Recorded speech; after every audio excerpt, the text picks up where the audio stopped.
Wake up, honey. It's time for your 11 a.m. jump scare. Hello, hello, hello. Welcome back. Welcome. Let's put on some spooky music for today's writing.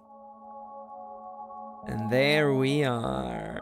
Hello, hello. Welcome to the show. It's me, Maxi. Hello, hello, hello. How's everybody doing today? Welcome. Welcome back. Hello, friends. So many lovely people in chat today. Hello, hello. The name is Maxi. Pronouns are they, them. Welcome to my show. Today on the stream, I am going to be working on my novel. Yes, we're back to working on Memory Leak, my psychological horror novel. Today we're going to be stepping into the editing mines once again. The mines are full of ghosts. Yes, it's true. Dallas has had too much caffeine this morning accidentally, but otherwise okay. Hey, honestly, of all the problems in the world to have, that's not too bad. Thank you. Kitty's having an anxiety day. Aw, thank you for the redeem. Thank ya. Wow. Everything is working? I'm kind of shook. I'm shook that everything is working, by the way. So I guess we're gonna have to wait and see that everything's okay. Oh my god, Melty, I completely get you. Yeah, for sure. So, today's gonna be a pretty simple day, honestly. If you're unfamiliar with my writing/editing streams, we have special rules for today. Basically, whenever this window's on the screen, I am, in fact, focusing. I'm not looking at chat. Chat's not even open on my screen. And I'm mostly just focusing on my book. We almost finished 1/6 of the book last episode, and I'm hoping to go really hard today. I'm hoping to really make things work today. Hi, Irina. Welcome back. Welcome. Hello, hello. All right, so I like to begin these streams with like a nice little warm-up, a nice little like 10-minute nonsense just to get it out of our system. I'm gonna start the timer. 10 minutes of nonsense starting now. I also want to let you know, by the way, yes, today we're working on my novel. Tomorrow, we'll be working on my new side project. By the way, I'm going to start working on my monster hunting role-playing game. This thumbnail came out so good, by the way. I'm almost thinking I might do something like this for the logo. This was all very organically me just doodling things, and I'm like, oh, this kind of looks like a good logo, actually. So yeah, tomorrow I'm going to be playtesting it. It's in its very, very earliest stages. Oh, that's your project, Pog. Yeah. My new project is a Monster Hunter role-playing game. Yeah. It's gonna feature monster creation. It's gonna feature gear progression, and it's gonna feature rich narrative combat that's quick to the punch. Anyone who knows me, yeah, I did also use the Puke armor because I love Puke.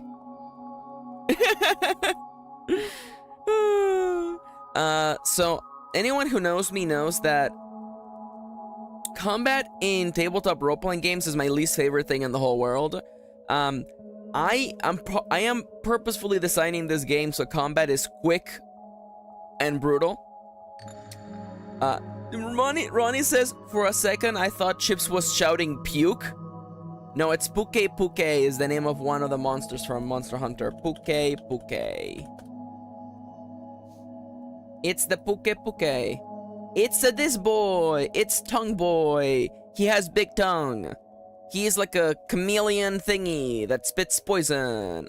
Look at it. Look. Yo. This is just me. This is me. This is me when I'm like me when I spot cookies in the house. I'm like, oh, let's go. They're mine now. Cookies, yes. POV, you're catching me grabbing cookies in the middle of the night. That's bubblegum. That's fair. It could be bubblegum. Whoa! Yo, Monster Hunter World on PC is crazy. Max, when they saw a bag of those cookies, Charlie, okay, listen. Me after eating a bag of those cookies?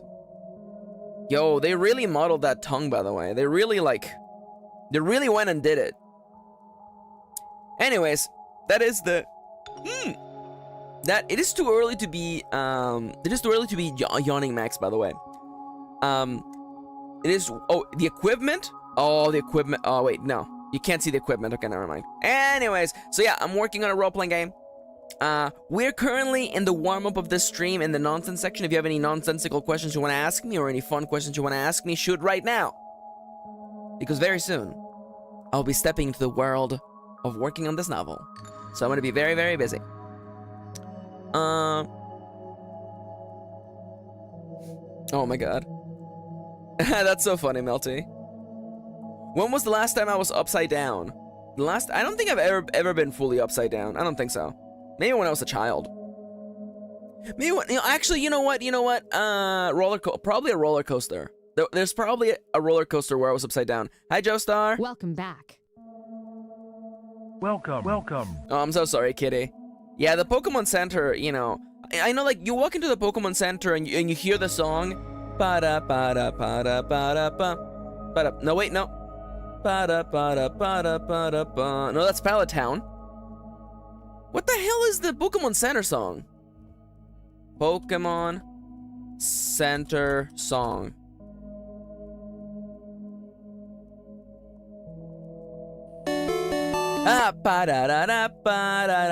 You hear the song? Dun dun dun dun dun dun dun dun. You hear the song and you're like, oh, everything is going fine at the Pokemon Center, but actually, Kitty knows. Kitty knows those Nurse Joy's there's drama going on behind the scenes. Yo, honestly, this song slaps.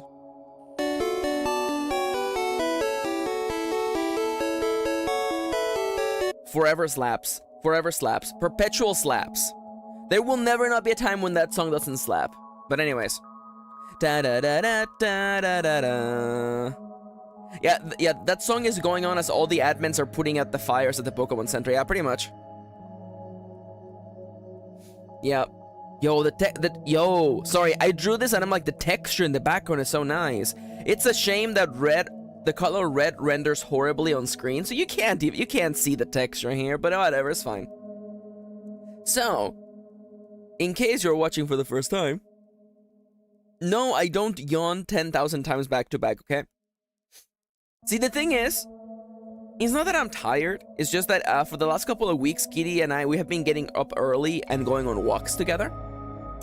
You may be thinking, Max, oh, are you guys doing some more exercising? No, it's because we are playing Pokemon Go so that we are ready for the release of Monster Hunter now. I am so mad. There's people who already have access to the game, and I'm so mad. I'm gonna put my good friend, Captain Astronaut. I'm gonna put him on blast. I'm gonna put him on blast right now, okay? Captain Astronaut, YouTuber Captain Astronaut, got access to Monster Hunter now early. Do you have any idea? Do you have any idea how mad I am? Do you have any idea how pissed off I am that this game doesn't come out until middle of September? It's like Pokemon Go, but it's Monster Hunter. So it can go around gathering iron, gathering metals and herbs and making items and fighting monsters. And Captain Astronaut, probably because he's on Android, he's in. For the rest of us, it's Monster Hunter later. That is such a good joke, Irina. Irina, it's too early for jokes that good. Friendship ended with Captain Astronaut. Yeah, pretty much. Can we play with other people? Yes. You can do multiplayer hunts. What's cool is that if you find monsters in the wild, you can paintball them to fight them later. Laughs in Android. Yeah, pretty much. Yeah, that's the problem right there. So yeah, am I nervous for today? No. You may be thinking, Max, you're gonna be editing your novel, aren't you worried about it? Nah. This is the part of the process that's kind of mechanical for me. I'll lend you my phone, Maxi. Oh my god, yes! You just gotta put it in an envelope and mail it to me all the way from Camp Moontomes. I'm sure, you know, Arrested Development meme voice. How long is it gonna take to mail a phone? Overnight? Okay, that actually isn't as funny. It's funnier when it's money, you know? Oh, how much does a banana cost, really? $10? Oh, no worries, Kitty. No worries. Kitty has to go in early. Yeah, as once again, the management at the Pokemon Center may or may not be having a bad time right now. No worries, babe. You're good. It's fine. We can skip a walk. What's the encouragement? Take two. What is the encouragement you give people for editing novels? My encouragement is to think of your novel as what it can be, not what it is right now, and try not to get stuck in feeling bad about making mistakes.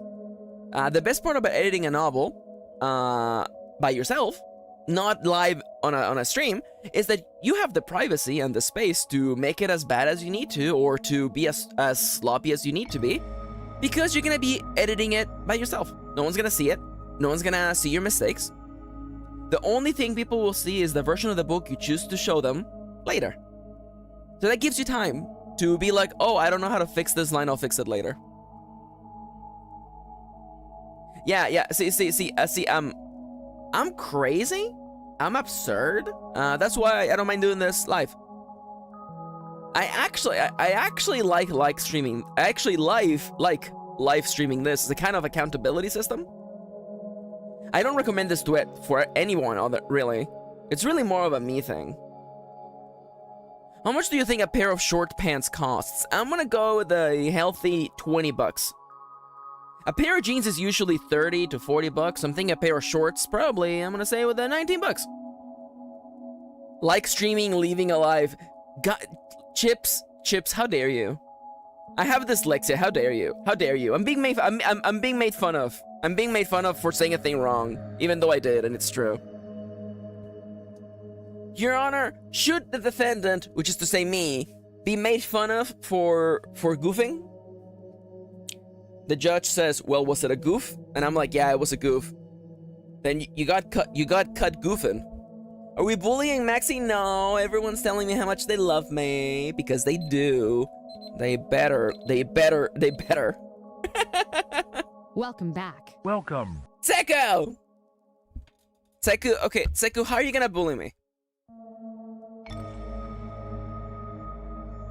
Yeah, I think $20 for a pair of shorts is decent. I mean, like, after all, a pair of pants is like $30 to $40, so it should be about half as much.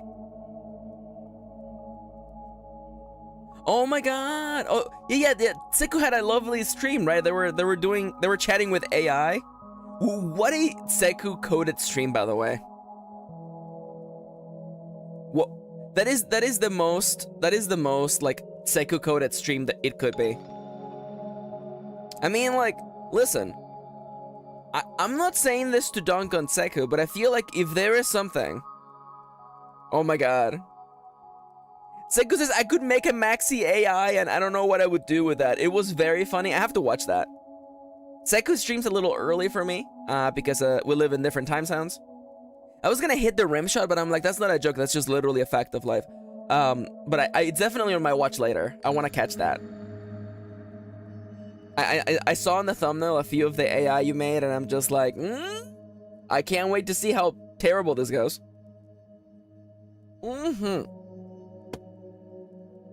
Alright, y'all. I have drank my coffee. The timer has gone off. I believe it is time for us. Yo, yeah. How come you're not subbed to Seku? Oh, if only there was a quick way for you to find Seku's channel. Sure, you could right-click on their username, but what about clicking on the link right there? Seku is your friendly socialist streamer.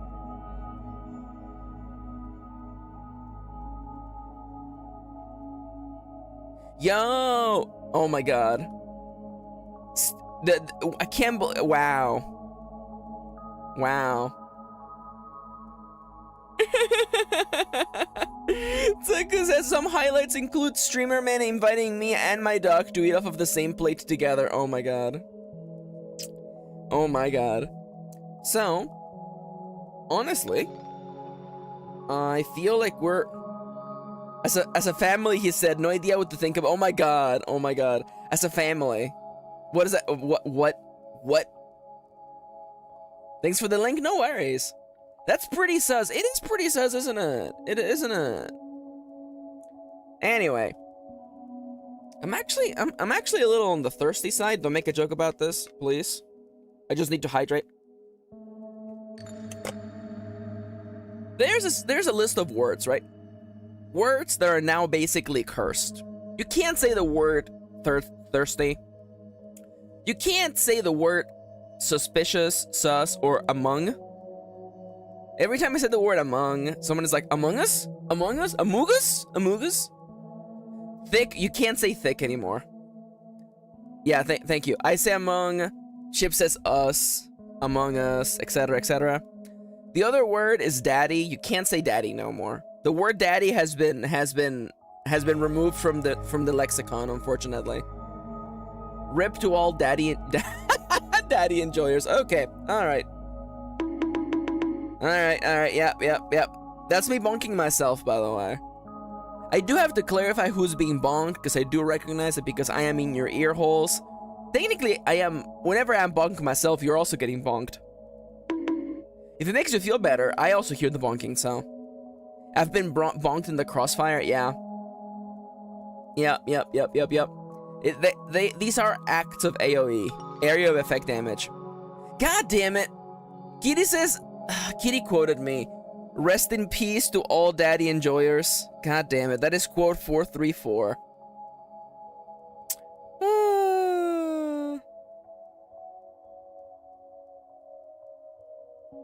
I do know. Sorry. There's a whole like, there is a whole, it's a T word. I'm forgetting the T word. There is a whole like topic we could go off of right now, but honestly, I want to do a little work today. So here's what's gonna happen. I am going to close chat. Bye chat. I'm closing chat. We're starting work early today. I am minimizing my screen because I don't want to look at chat. I am putting up the window. I am bringing up my timer. We're gonna be focusing for 25 minutes. I'm gonna be working on my novel. You're welcome to work on whatever you're working on. Do please respect breaks though, or just sit back and just enjoy listening to me reading my book out loud. Let me actually get my bottle of water because I forgot. I forgot that these streams kill my voice very much. I also got my little chapstick. All right. Let us begin at the count of 3, 2, 1. Boop.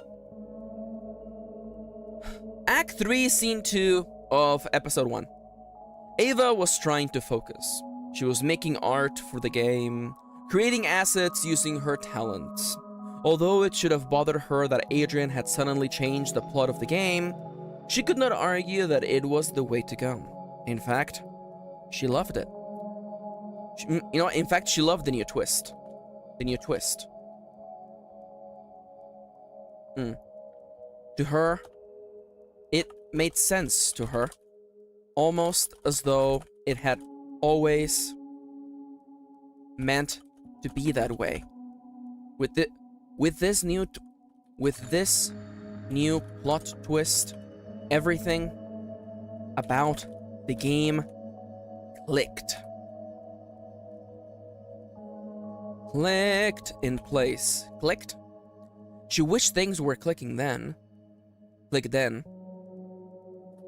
She wished things were clicking for her then. She scrapped. She wished things were clicking for her then. But alas, she scrapped yet another design. Alas, she scrapped yet another design. She scrapped another design. The ending illustrations were some of the most important pieces of art in the game. Following a long and arduous campaign, the player was rewarded with an ending based on their choices. There were, of course, there were no good endings in their games. Good endings in their games. Only bad endings and worse endings. There were no good endings in their games. No, good endings. Good endings in their games. Only bad endings and worse endings. Only bad endings and worse endings. I'm doing a little bit of formatting nonsense here. Don't worry about this too much. Only bad endings and worse endings. Ava knew what she wanted to show in these illustrations. There was a kind of grossness that felt right for the ending of... Ooh. I don't want to worry about real... What's the name of the... Okay, you know what? 12th night characters. What is the name of the main character of the Duke? Is it just called Duke Orsino? Is it just literally Duke Orsino?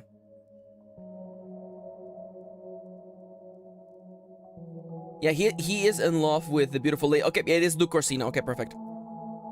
There was a kind of grossness. Ava was seeking a specific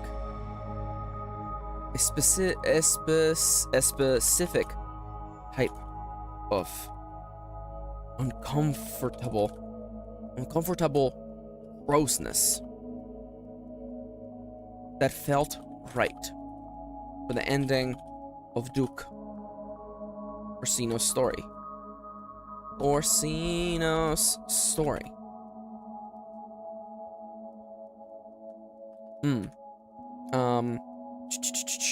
In their version of the telling, he was already a piece of human garbage. A piece of human garbage. So it felt fitting that his ending should be just as disgusting. Disgusting. Just as disgusting. A culmination of all his deeds throughout the story, and then some. The culmination of all his deeds. And yet Ava was struggling to get there. She sighed, put her pen down, she massaged her drawing hand with the other. She had lost track of time and had nothing to show for it. In retrospect, it felt as though the hours upon hours she had spent... Let's just remove this. The hours she had spent were nothing more than just corrupted file data. Data, semicolon. No different than a video that cuts into blackness and static. There was nothing there. No memory of the hours lost, just work, just stress, just struggling to make that one design click. Ava had a problem. She was too good at catching details. She was too attentive. She had never, ever been that. She was too good at catching details. She was too attentive. This trait had never, ever been good for her. She paid too much attention to the people around her. She saw too much. It gave her information, this trait. Her sight gave her information she did not need or ask for. Ava had seen characters like her in movies and books, the kind of mastermind role? She had seen characters like her in movies and books, the kind of mastermind who could look at someone and know about their divorce and how they're currently coping by consuming absurd amounts of gin. She could see those things, but there was nothing there. But there was nothing magical about it. It was just unfortunate and sad details. Nothing magical about it. Nothing glamorous either. It was just being able to see so much of the people around her so easily.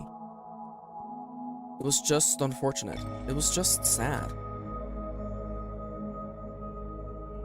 She saw, the pathetic, the unfortunate, and the terrible in the people around her. Let's go with this for now. She wasn't a detective. She wasn't Sherlock Holmes. She was just a normal person who didn't like all the noise of seeing to... She was just a normal person trying to live her life. She didn't need all this noise. She didn't want to know what everyone was going through. That was why she sought stimulation.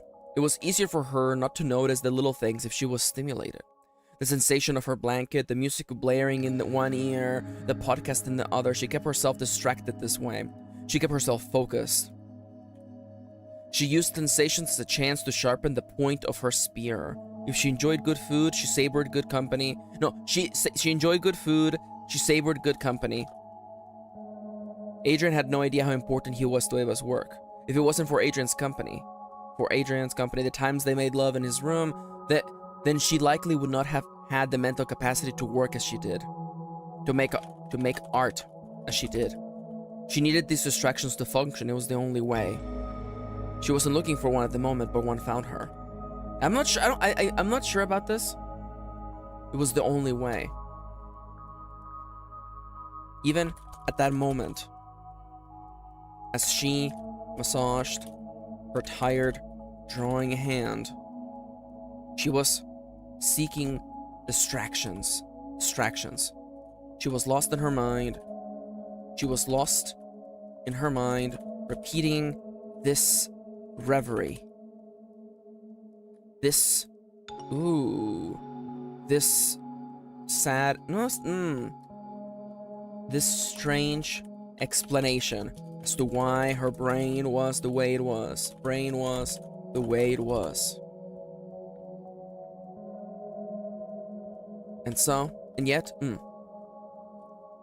And yet, in the middle of this distraction, something else dared to rouse her. And yet in the middle of this, in the middle of this familiar distraction, stimulation found her. Ava heard a sound coming from her door. She turned her head, as though expecting Adrian or Nana to poke their head in. Most likely Nana. She had a fashion for showing up with cookies or sliced cucumber sandwiches, all of which Ava appreciated as welcome stimulation. As welcome stimulation. Food was good, company was good. Food was good, company was better. And Ava liked Nana, for better and for worse. Nana, for better and for worse. Unfortunately, this time it was neither. Unfortunately, this time it was neither. With nothing to keep her attention, Ava noticed what it was. It was either. The sound rang outside her door, but nobody came. She took off her headphones, allowing her senses to bask. Ooh! In the sensory stimulation. She knew what the sound was right away. Scratching. Something or someone was scratching at her door. It didn't seem like something Adrian or Nana would do. They were both such goody two-shoes that she doubted they could possibly ever pull a prank on her. Goody two-shoes. This is a phrase that requires... It's goody two-shoes. The two shoes has a hyphen between them. They were such goody two-shoes that she doubted they could possibly ever... Okay, there's a lot of modifiers here that she doubted they could ever pull up... They could ever pull a prank on her. The sound reminded her of back when... Ooh! Back when she was young and lived with her family and their many cats. Of course, they didn't have pets. Not yet, at least. They had talked about getting a cat or a dog, but all three of them had agreed that they were too busy working on their games to care for another little creature. And if they were to get one, they would wanna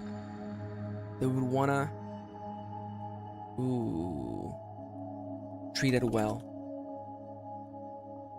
And so there were no cats to be scratching at that door, which left only one possibility.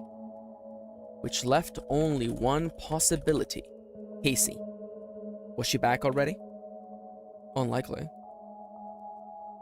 She hadn't come back a day after. Casey. Ava wondered if Casey was really back. She hadn't come back the day after, and she was not sure when the composer was coming back. Okay, that's a bad line. That needs to get cut. Ava wondered if Casey was really back. She had assumed from what she had seen with Adrian the other night. Though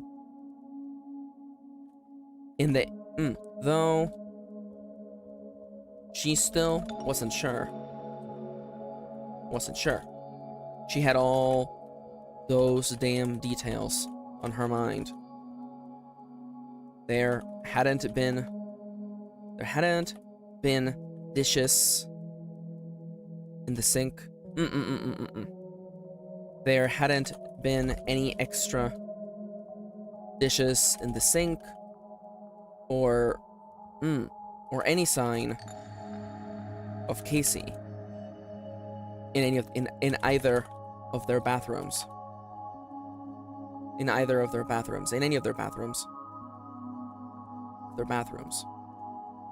Also, also, there was no food missing. That should probably be in the same sentence. There hadn't been any extra dishes in the sink. Any sign of Casey in their bathroom, any sign of Casey in either of their bathrooms, or any food going missing.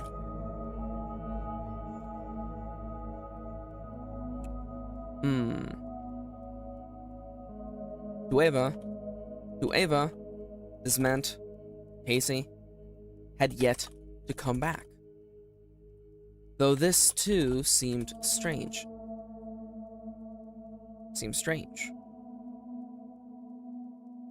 Casey didn't usually leave for that long. Leave for such a long time. Maybe something happened. Maybe nothing did. Maybe something happened. Maybe nothing did. Either way, Ava was not worried. She knew Casey would be back.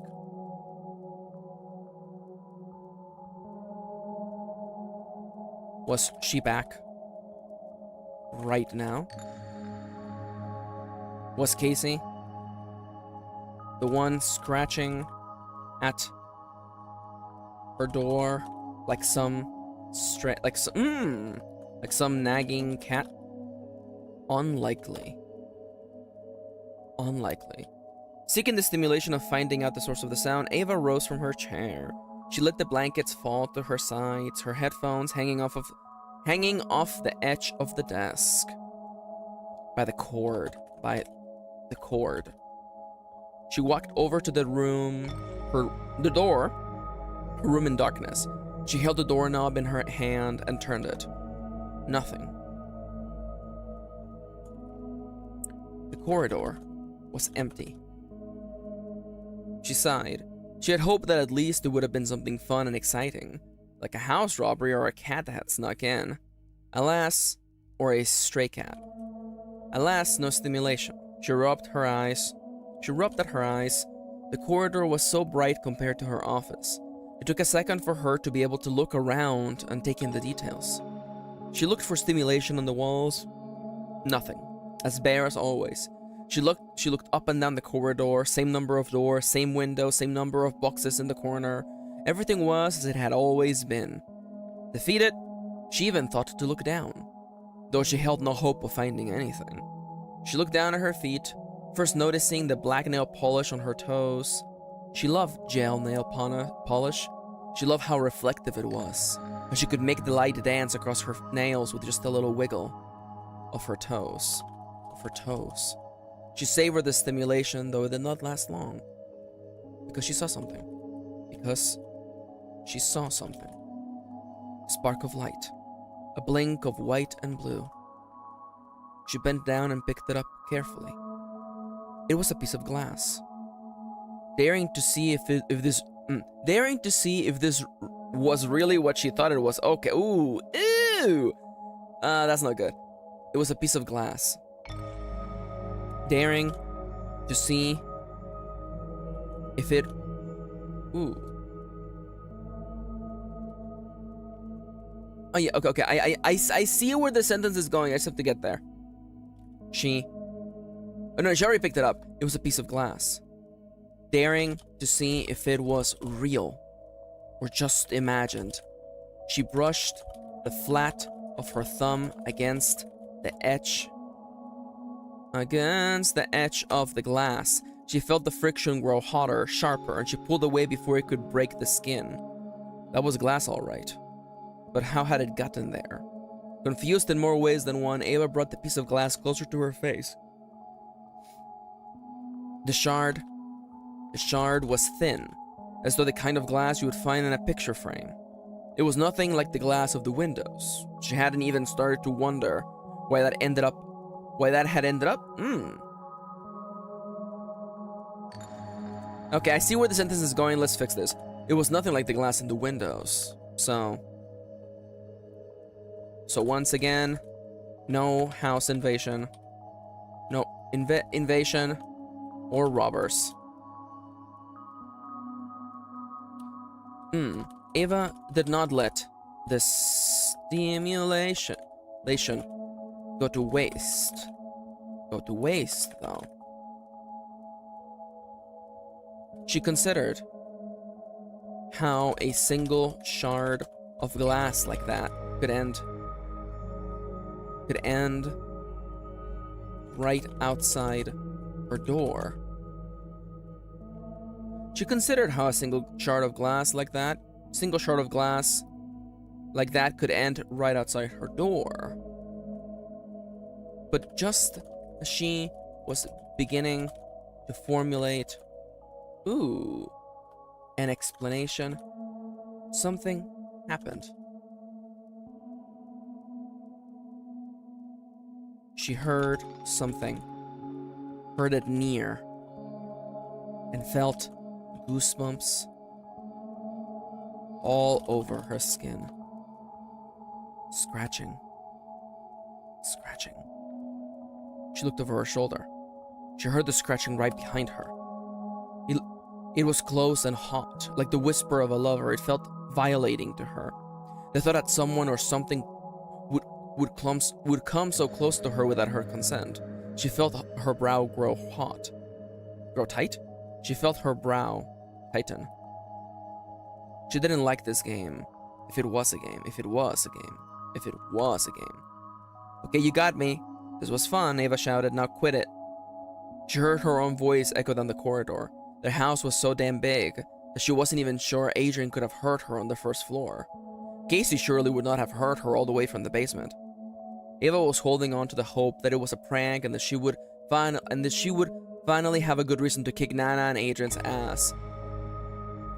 But this comfort did not last long. Ava looked up another corridor, just like a child peeking into the darkness.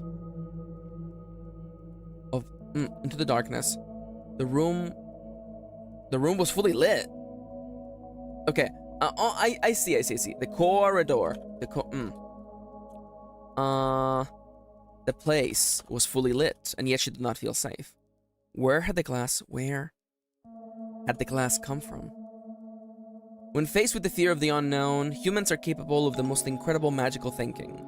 Ava considered the scratching, the shard of glass, and the strangeness of the situation, and assumed the most ridiculous explanation. I probably just need a break. I've been working too much. Glass shard in hand, Ava turned and walked down the stairs to the first floor. She was thinking of grabbing a snack, maybe something sweet to sip on, and then getting back to work. Grabbing a snack, something sweet on, and taking a small break before getting back to work. She wanted another try at that illustration. She knew she could make it work. She could see Count Ordina. What is the name of the Count? It is Orsino! She could see Count Orsino in her mind. Splayed as though a creature about to be butchered. Ooh, yes. Once again, the stimulation had sharpened her senses? She knew she could make that piece of art work. She just needed to step away from the canvas and let her brain do the work in the background. As she conquered the last of the steps, her mind was chasing the rabbit of her creativity. Okay, well, this kind of contradicts what I just said, Max. She was trying to figure out the awful fate. Nope. Yeah, okay, yeah. So this is perfectly fine. I know exactly. As she conquered the last of the steps, her subconscious was chasing the rabbit of her creativity. Chasing the white rabbit named creativity. No, inspiration. The white rabbit named inspiration. And so,